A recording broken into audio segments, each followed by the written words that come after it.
Hi, I'm Matthew Malcolm with American Vineyard Magazine, reporting to you from Napa, where the California Association of Wine Grape Growers gathered for their annual summer conference. Here tonight, members of the association celebrated with their Grower and Leader of the Year awards, and here's some footage from the ceremony. Here we wish to recognize and honor Volker Eisele by bestowing upon him Cobb's Leader of the Year award. Volker Eisele was born in Munster, Germany in 1937. By age 4, his family life was tossed upside down with the loss of his soldier father in World War II. The war brought extreme hardship to Volker's family, along with forced moves, one time fleeing an advancing Russian army. Volker remembered a particularly cold winter when his mother and 2-year-old sister traveled 200 miles over 4 weeks. Eventually, the family was able to return to Volker's hometown of Munster.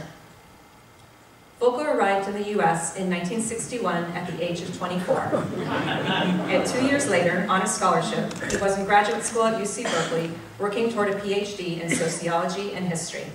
He had ambitions to go into law. While attending college, Volker returned to Germany for a visit. It was during this trip that he revealed to a close friend his feelings about America. Volker said, "For me, America is geography and nothing else. It's the wide open spaces and the wilderness." Volker's love of the American outdoors also coincided with the 60s environmental movement, which became very important to him. Volker's awareness of and affection for his natural surroundings would later lead to his ardent role as an activist and advocate for land preservation in Napa Valley. Volker's attachment to the American landscape deepened when he married Liesel, a UC Berkeley student studying art and landscape architecture. Their shared love of the countryside led them in 1974 to purchase 400 acres of neglected orchard and vineyard in the Childs Valley area of Napa Valley. Together they embraced their new country home and set out to rejuvenate the existing vineyard and replace the orchard with additional vines. Volker became a scholar of wine grape growing as he and Liesel founded Volker Eisele Family Estate. Volker would become one of the first Napa growers to farm organically, long before the concept became popular. For many years, his Bordeaux varietal grapes were sold to premium winemakers across the Napa Valley. In 1991, Volker began making wines under his own label. When it came to winemaking, Volker's approach was to only source fruit from his estate vineyards, and he stayed committed to only the Napa Valley AVA, so that every wine grape bottle came from his Childs Valley vineyard. While Volker took a strict approach to winemaking, he was even more unyielding when it came to his personal commitment to geography, a commitment that would lead to his most lasting legacy, protection of Napa's agricultural land.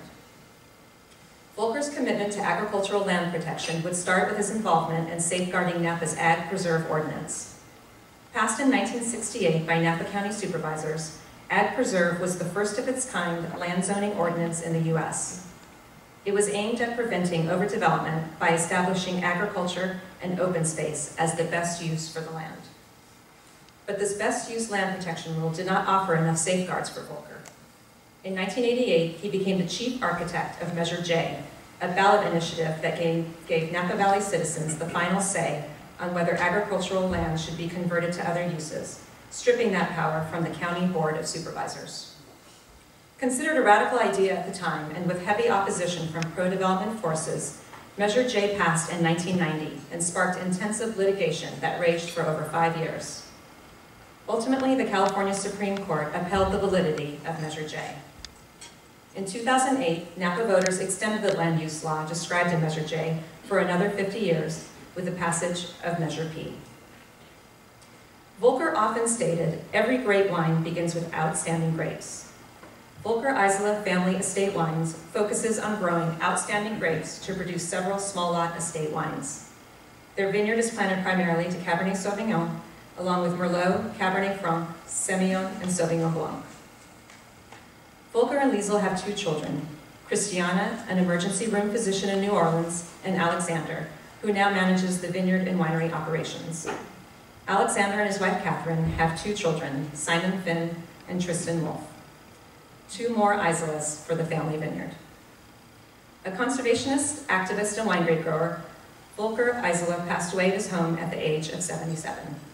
He was surrounded by his family.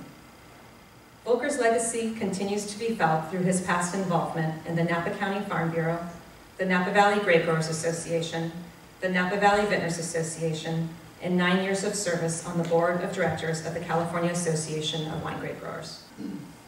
COG's Leader of the Year award is defined by individuals whose significant record of exceptional leadership has benefited California's wine industry.